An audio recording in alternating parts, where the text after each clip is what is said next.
Saludos, ¿qué tal? ¿Cómo están? Bienvenidos una vez más a este programa que nos permite compartir con toda la comunidad de Alumni Universidad de Salamanca.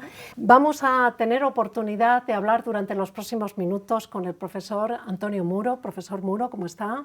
Buenas tardes, muy bien, muchas gracias. Gracias por Muchas gracias por la acompañarnos. invitación. Les voy a dar algunos datos en torno a su trayectoria. El profesor Antonio Muro es catedrático de parasitología en la Universidad de Salamanca, ha sido decano durante muchos años, los últimos en la Facultad de Farmacia de nuestra universidad. Es también el responsable, el director del Grupo de Investigación e Intro sobre Enfermedades infecciosas y tropicales del IPSAL, el Instituto de Investigación Biomédica de Salamanca. Hace poquito tiempo, un par de meses creo también, que ha sido nombrado presidente de la Sociedad Española de Parasitología. Y además hoy también queríamos que estuviera con nosotros porque es el profesor, el docente responsable pues, de impartir lo que es la asignatura de vacunas, de vacunología en nuestra universidad, concretamente en el grado de biotecnología. ¿Me equivoco? No, así es. Así es. Se cumple ahora precisamente un año desde que la Organización Mundial de la Salud declarara el coronavirus como pandemia. ¿Cuánto ha cambiado la vida? ¿Cuánto nos ha cambiado la vida desde entonces? ¿Qué recuerda de esos momentos de marzo de 2020? Bueno, pues yo lo recuerdo con muchísimo miedo, inquietud, y porque siempre había tenido miedo a estas enfermedades transmitidas por vía aérea, ¿no? Recordamos cuando la gripe aviar, que todos sufrimos un shock. Yo me acuerdo que estaba en un congreso de la Sociedad Española de Medicina Tropical, en el cual yo entonces también era presidente de la Sociedad Española de Medicina Tropical, y estábamos en un congreso cuando de repente estalla el brote en México de gripe aviar que se expandió rápidamente por todo el mundo, ¿no?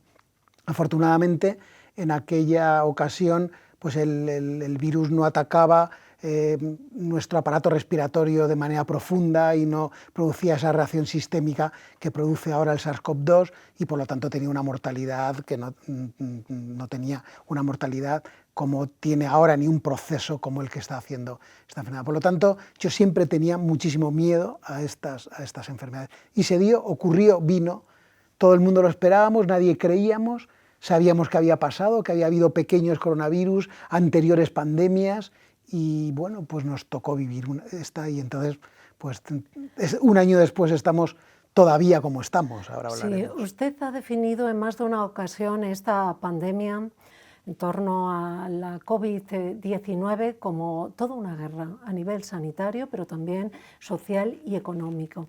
Hoy, marzo de 2021, ¿estamos más cerca de vencerla? Yo creo que sí, que estamos a lo mejor a mitad o un poco más de la guerra, ¿no?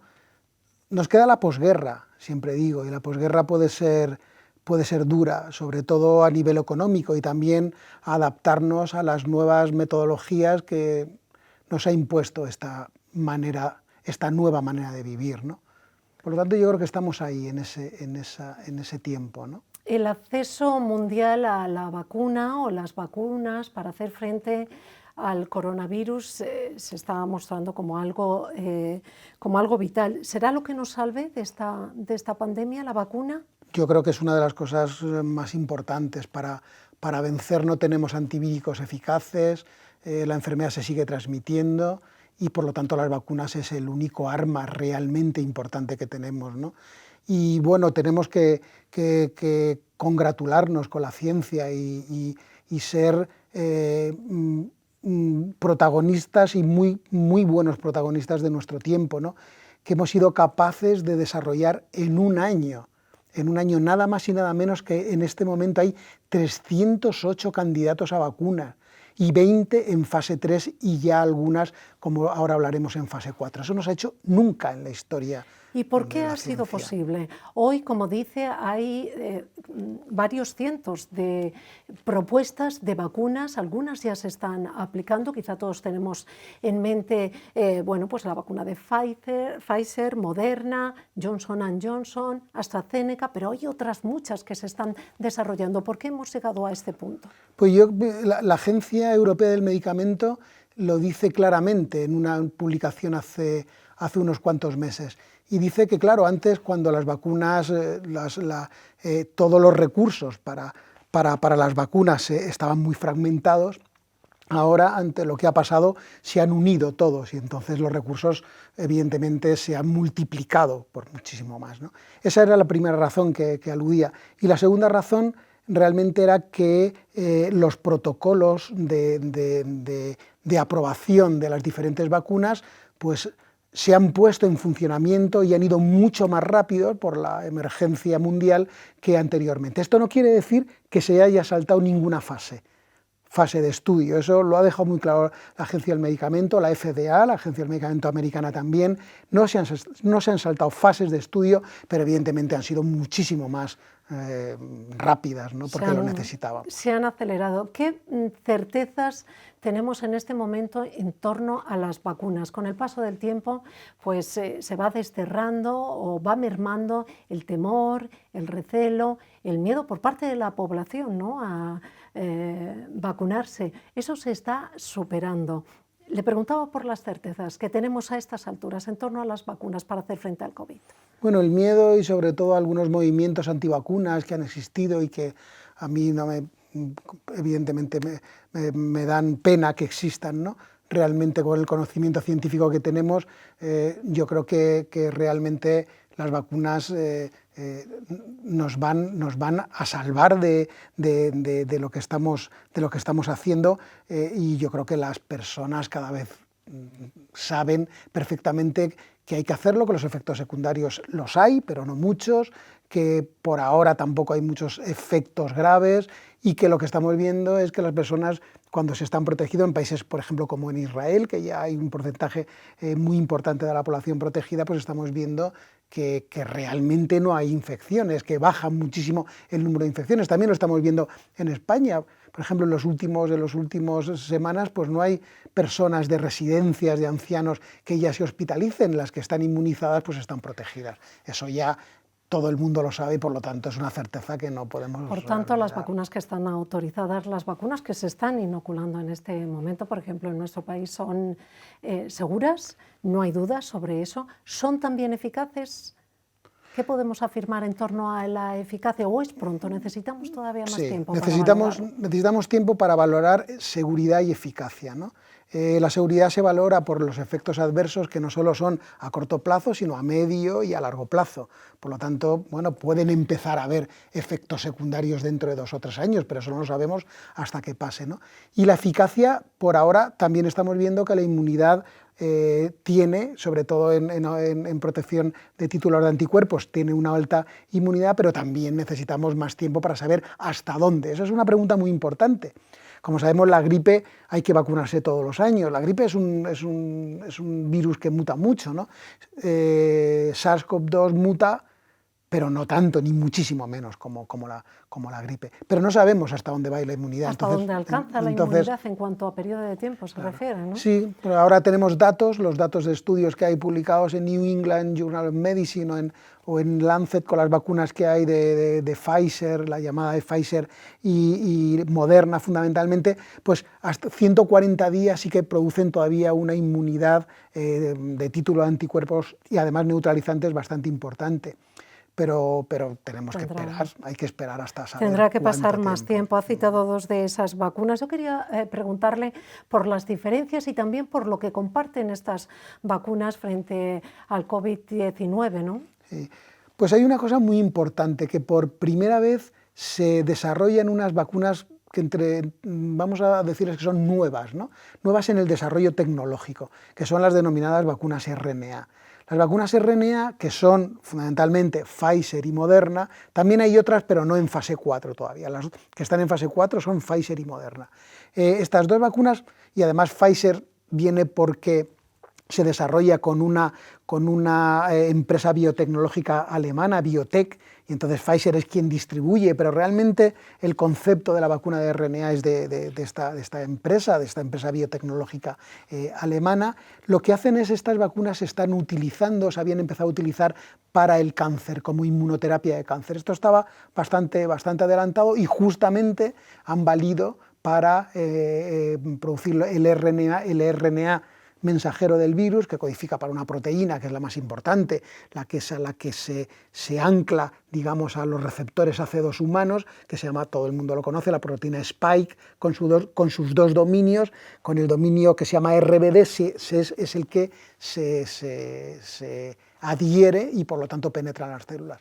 Por lo tanto, las vacunas RNA es algo totalmente nuevo en la historia de la vacunología y de la ciencia, ¿no? ¿Y qué opina en torno a la estrategia de vacunación que se está llevando a cabo en nuestro país, a esta organización por grupos, por colectivos? ¿Cree que se está acertando a este respecto? Sí, también ha habido varios artículos publicados antes de que se empezara con la estrategia, donde ya se apuntaba a una serie de grupos evidentemente de riesgo. Todo el mundo donde la pandemia ha sido más fuerte o donde ha sido más importante ha sido en el colectivo de personas mayores, por lo tanto habría que empezar por ese colectivo, ¿no? Posteriormente, bueno, pues hay otros colectivos que son evidentemente de riesgo, como son los sanitarios, ¿no? Todo esto ya se ha hecho y ahora me parece buena la estrategia de que hay otra vacuna, que podíamos hablar de ella, como es AstraZeneca. Claro, AstraZeneca, yo presento en algunas charlas que he dado sobre vacuna la tabla donde realmente se ve que por encima de 55 años no hay, en los 3 grupos que presentan, creo recordar, en los primeros grupos no hay nadie en ese estudio y en el último grupo hay 13 o 14 personas. Eso ha sido lo que ha permitido a la Agencia Europea y a la Agencia Española del Medicamento decir que no había datos suficientes para vacunar con AstraZeneca a personas mayores de 55 años. Sin embargo, sí que hay datos para vacunar a personas por debajo de 55 años, que es lo que está pasando. AstraZeneca ha tenido algún problema y cada vez se oye más. Esta mañana se ha oído algún efecto secundario un poco grave en personas jóvenes. Claro, hay que estudiar realmente si una persona de 43 años que ha tenido un infarto de miocardio se debe a la propia vacuna o se debe realmente a que haya tenido un problema de salud como cualquiera. Pero lo que sí que está claro es que los datos científicos de AstraZeneca hasta ahora solo son válidos por debajo de 55 años. Hay que decir que una vez que se empiezan a aplicar y a inocular esas vacunas, también se someten a un control constante de esos efectos o reacciones adversas o efectos secundarios por parte del Sistema Español de Farmacovigilancia, ¿no?, que se encarga de esta tarea. ¿Es así? Sí. El sistema, o sea, toda vacuna, igual que cualquier ensayo de medicamento, tiene una serie de estudios a largo plazo donde se evalúa la eficacia y la seguridad. Y no se evalúa solo en los primeros meses, sino a lo largo de todo. Entonces esos estudios de farmacovigilancia son fundamentales para ver qué es lo que está pasando. Un reto, profesor Muro, y muy difícil y muy complejo era desarrollar la vacuna, sacarla adelante. Otro está siendo actualmente fabricar y distribuir suficientes vacunas de calidad para responder a la demanda, a esta necesidad que existe en todo el mundo. Eso también tiene su complejidad y su dificultad, ¿no? Y ahí entra mucho también, bueno, pues el funcionamiento, las características de la industria farmacéutica y demás, ¿no? Claro, la industria farmacéutica, en este caso, por ejemplo, grandes industrias como Pfizer, pues se han puesto a disposición de una tecnología, como he dicho antes, que estaba fabricándose en Alemania, de biotech. Pfizer tenía la infraestructura para hacerlo y encima esta vacuna, como todo el mundo sabe, requiere una refrigeración hasta menos 80 grados. Por lo tanto, un sistema que solo grandes compañías farmacéuticas como Pfizer lo podían hacer y de hecho lo están haciendo. Evidentemente, las otras vacunas, Moderna, AstraZeneca, incluso Sputnik o Sinovac o Sinopharm, realmente los requerimientos son muchísimo menores, ya no hace falta tener esa temperatura tan elevada en frío, quiero decir, para la conservación de las vacunas. Incluso algunas se hacen de manera liofilizada, por lo tanto no necesitan ningún tipo de requerimientos de temperatura para almacenarlas y distribuirlas, ¿no? Cambian, por ejemplo, esos requisitos, también de 2 dosis puede pasarse a una sola dosis. Bueno, eso es muy importante, la de Janssen, que la de Johnson & Johnson, que antes que hablábamos de ella, la de Janssen se hizo un experimento, hace poco un ensayo clínico en Estados Unidos, donde solo se aplicó una dosis intramuscular, y en el ensayo clínico se vio que era eficaz. Por lo tanto, que todavía no se ha aprobado en la Agencia del Medicamento, pero creo que próximamente se aprobará la de Janssen. Y la de Janssen solo será con una dosis. Y luego algo muy importante, que además he leído ayer o antes de ayer en un artículo muy bonito del New England, era que las personas que eran seronegativas y se aplicaba la vacuna de Pfizer, o sea, que no habían pasado la enfermedad, realmente los anticuerpos entre la primera dosis y la segunda dosis no subían mucho. Sin embargo, las personas que habían pasado el COVID solo con una dosis de Pfizer se disparaban muchísimo la respuesta inmunológica. Es algo curioso porque probablemente eso lo que nos está indicando es que a lo mejor a las personas que han pasado la enfermedad con una sola dosis de Pfizer sea suficiente para proteger. No sabemos, repito, cuánto tiempo. ¿Y en qué momento podremos relajarnos? ¿Se atreve a pronosticar un plazo, un momento a lo largo, por ejemplo, de este año? ¿O es difícil a estas alturas? Eso es por el momento, por supuesto que no, porque la población vacunada todavía es muy pequeña, hasta alcanzar aproximadamente, como todo el mundo sabe, la inmunidad de rebaño, que está en torno al 70%. Hay que calcular las personas infectadas en nuestro país, las personas infectadas según los estudios de seroprevalencia.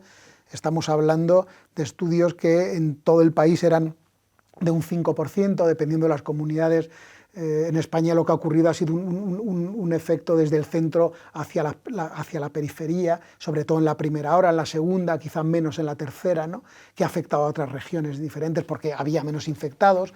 Pero bueno, probablemente, si ponemos el peor de los escenarios, que es Madrid, y en Madrid ha habido un 15% en la primera ola, y en la segunda o la tercera podría haber hasta un 20 o un 25% de personas infectadas, todavía queda casi un 50% para adquirir la inmunidad de rebaño. Por lo tanto, hay que vacunar a muchísima gente todavía. Y hay también, profesor Muro, que seguir manteniendo todas las medidas de protección individual, ¿no?, independientemente de que se haya comenzado con el proceso de vacunación. Toda esta pandemia también ha puesto en manifiesto la importancia, lo decía usted, de la investigación en estos temas, en el ámbito de los virus, del estudio de los virus, pero también de las vacunas.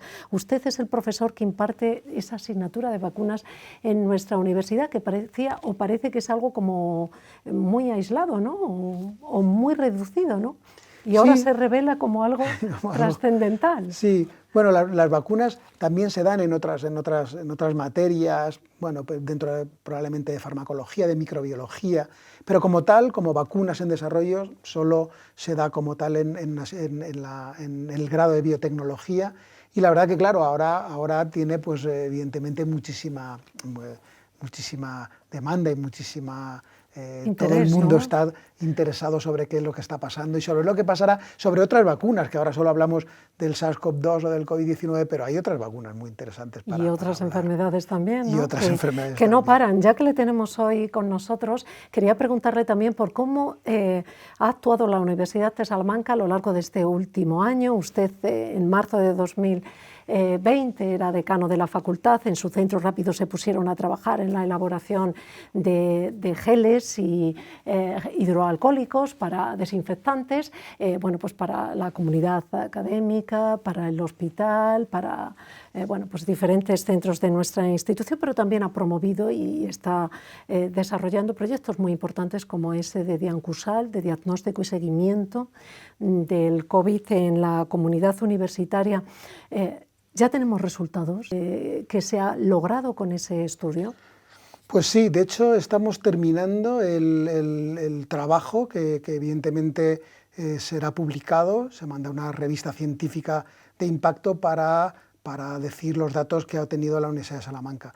Quiero decir que en la literatura mundial no hay un estudio dentro de la universidad como el que hemos hecho nosotros, con tantas personas involucradas. Estamos hablando de 8.137 personas, eso realmente es muy importante, la participación en un estudio que fue totalmente voluntario, ¿no?, con un porcentaje de participación del profesorado y del personal de administración y servicios tremendo. El personal de administración y servicios creo que ronda un 80%, el profesorado 60 y tantos, casi 70%, y también con una participación muy numerosa de los estudiantes, donde el 25% de los estudiantes han participado en el estudio. Eso no se ha hecho en ningún estudio, y los datos son muy curiosos. Hay muchísimos datos realmente que estamos analizando.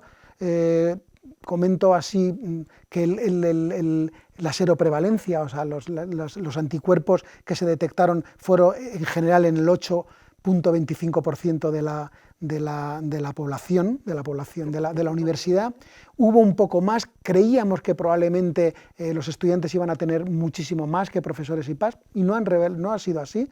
Evidentemente sí que tienen, estamos hablando de un promedio en los estudiantes de un 9,3%, frente a los profesores, que tienen un poco menos, en torno a un 7%, y un poco menos el personal de administración y servicios, bueno, probablemente porque a lo mejor están más aislados en sus sitios, ¿no? Probablemente dentro de la universidad, porque también la infección evidentemente puede ser fuera.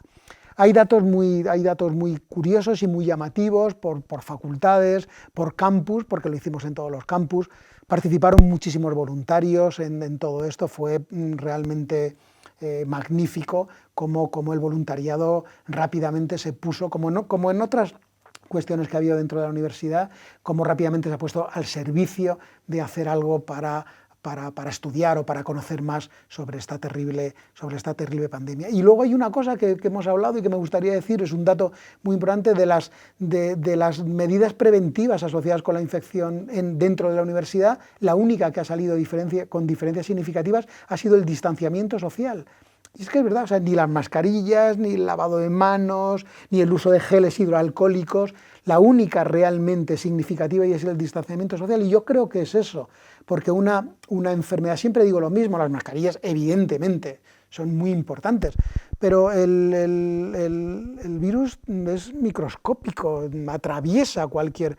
Entonces, lo que realmente nos aísla es estar en casa, estar absolutamente aislado, o bien muy distanciado. Esas son las medidas. Aquí, en el estudio de la Universidad de Salamanca, ha salido, repito, como la medida significativa el distanciamiento social, y no las demás, ¿no? Llama poderosamente la atención. También quiero preguntarle por otras iniciativas muy importantes relativas a la investigación en torno a esta pandemia, en la que usted ha estado de lleno implicado y está, como ese desarrollo de un test muy importante, ¿no?, de diagnóstico del COVID, ¿no? ¿Cómo está ese nosotros proyecto? En el grupo que formamos en el IPSAL participan personas de la unidad de infecciosas del hospital, del servicio de microbiología y de nosotros de parasitología de la Facultad de Farmacia. Somos los que formamos el grupo, entonces trabajamos en muy estrecha colaboración, ¿no?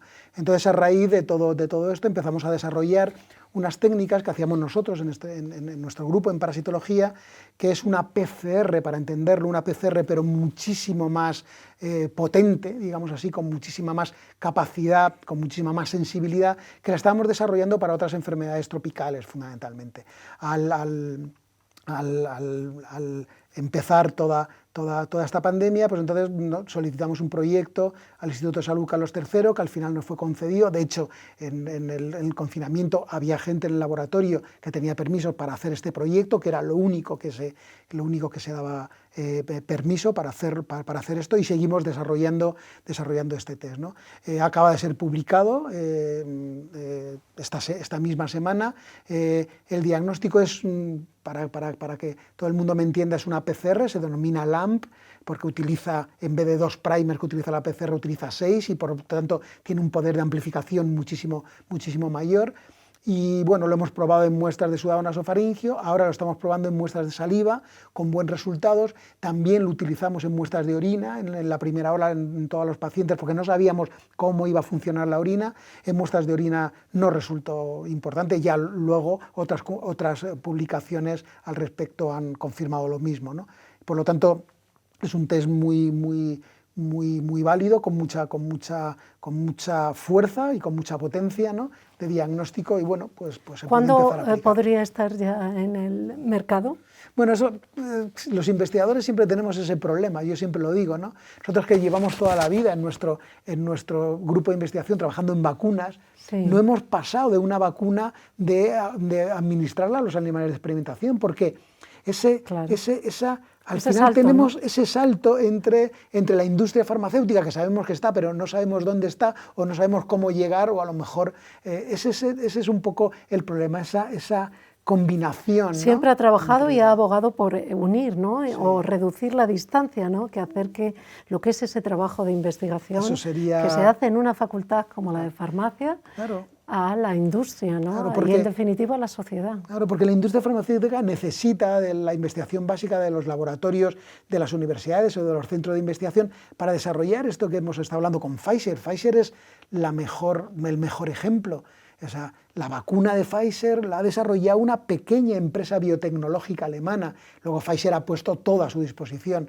Pero quien realmente está clonando, viendo qué dianas terapéuticas, probándolo en sus medios in vitro, en sus medios in vivo, en pequeños animales y tal, todo eso se hace en los pequeños laboratorios de la universidad. Luego tendríamos que tener una respuesta, o tenemos que tener más que una respuesta, una relación más directa con la industria farmacéutica a gran escala, que realmente al final es quien pone la vacuna a disposición de los individuos, ¿no?